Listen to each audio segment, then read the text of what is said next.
ये भगवंश विश्व में सर्वश्रेष्ठ,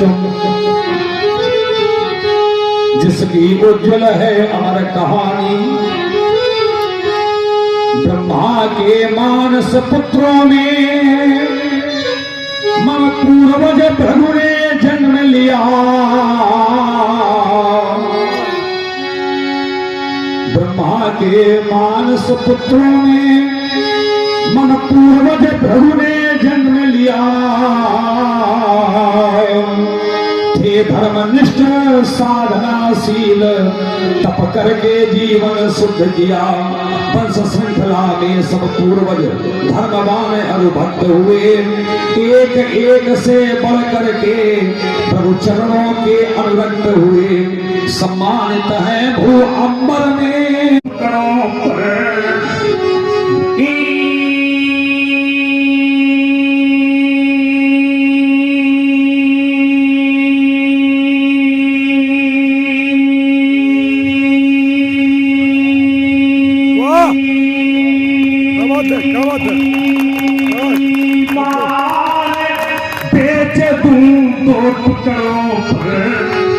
या अपने बस की बात नहीं। कंटका के पथ मिली ना जाने कितनी सरिताएं शर उपवन मरुस्थल अरु मरुद्यान।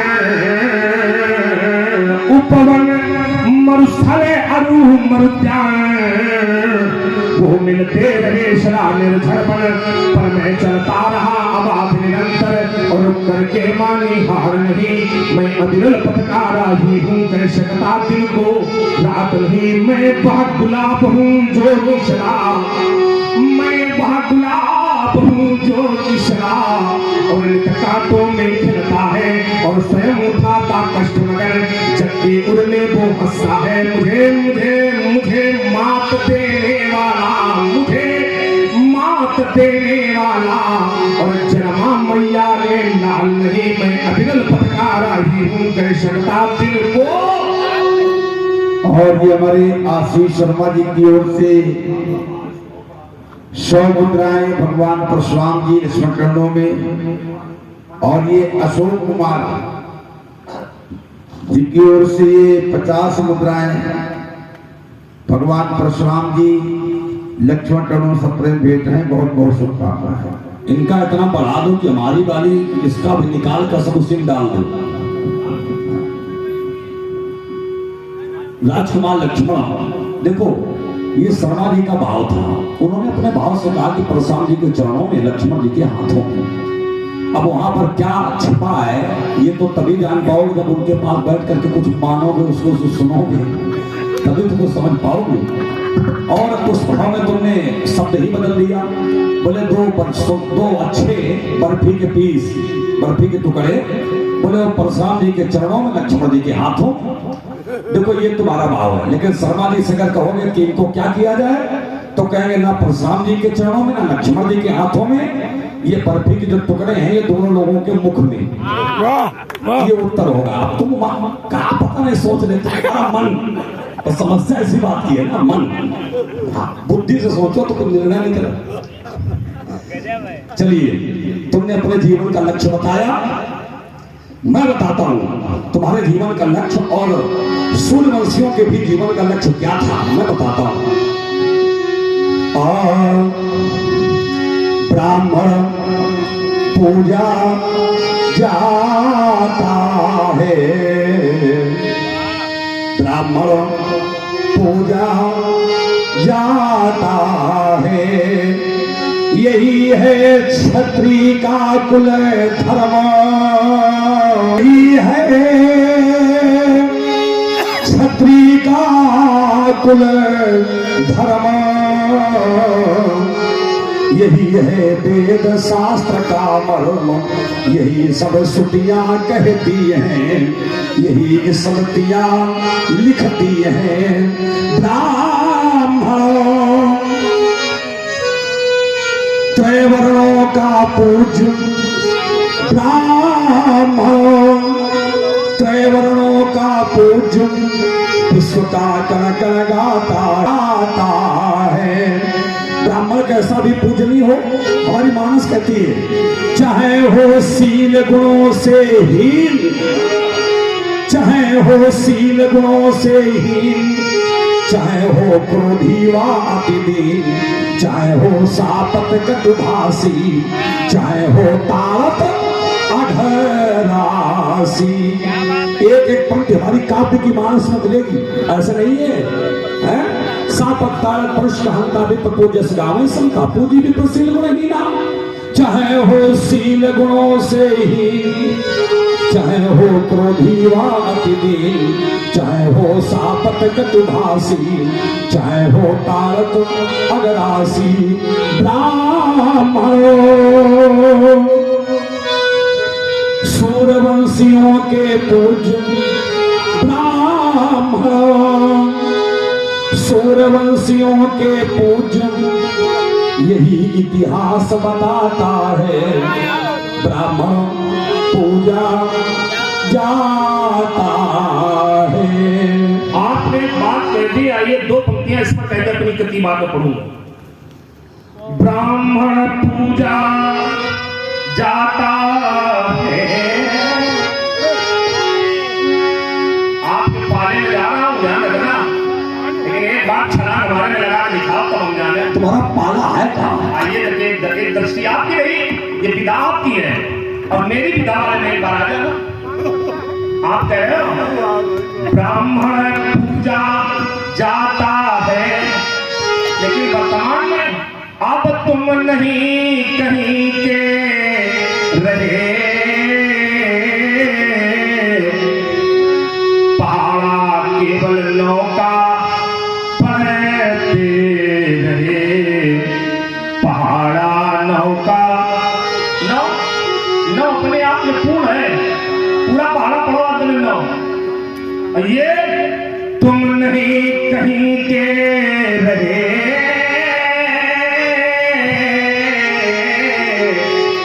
पहाड़ा नौका पढ़ते रहे, पहाड़ा नौका।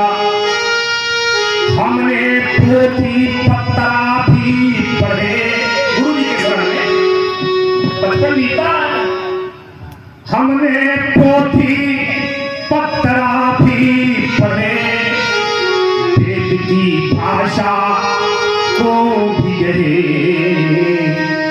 है कर्म, यही है धर्म। कर्म की सरिता में अब तुम न रहे,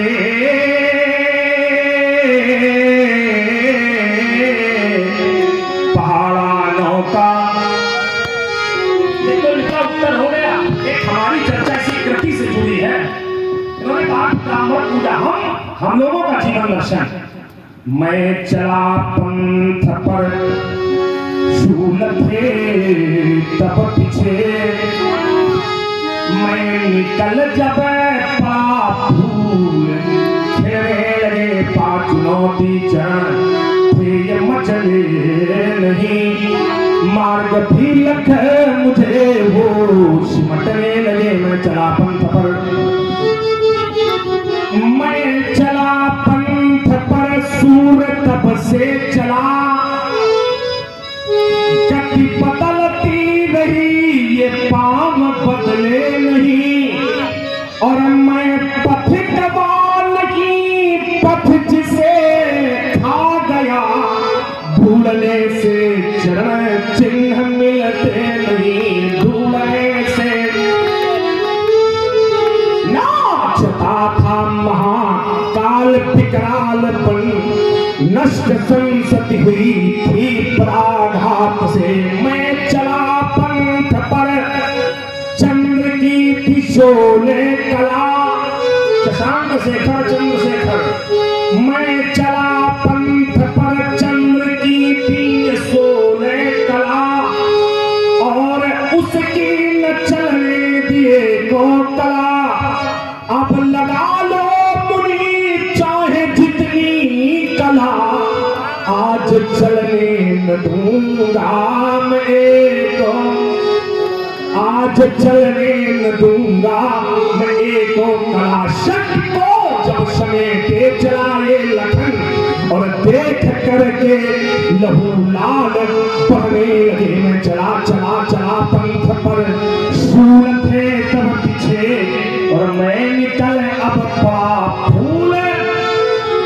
देखो तुमने झूठ बोलने का संकल्प ले लिया है कि तुम्हारा मन कह रहा है कि मैं चला पंथ पर, सूल थे तब पीछे, और मैं निकल गया पड़ा फूल खिलने लगे।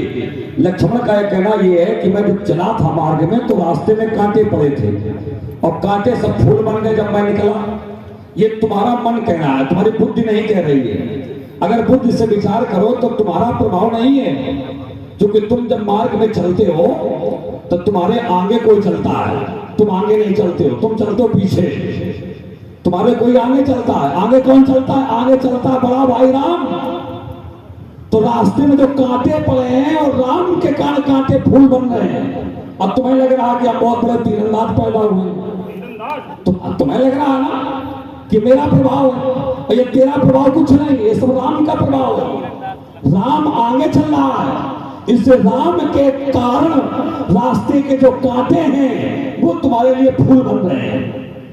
और एक बात और बता दें, इतने लोग यहाँ बैठे हैं, जिन व्यक्तियों के मार्ग में उनके बड़े उनसे आगे चलते हैं तो रास्ते के बड़े से बड़े कांटे भी उनके लिए फूल बन जाते हैं, बड़े से बड़े कांटे फूल बन जाते हैं। पुत्र के मार्ग में चाहे इतने कांटे हो, लेकिन पिता जब आगे चलने लगता है तो पुत्र के लिए वो सब कांटे फूल बन जाते हैं।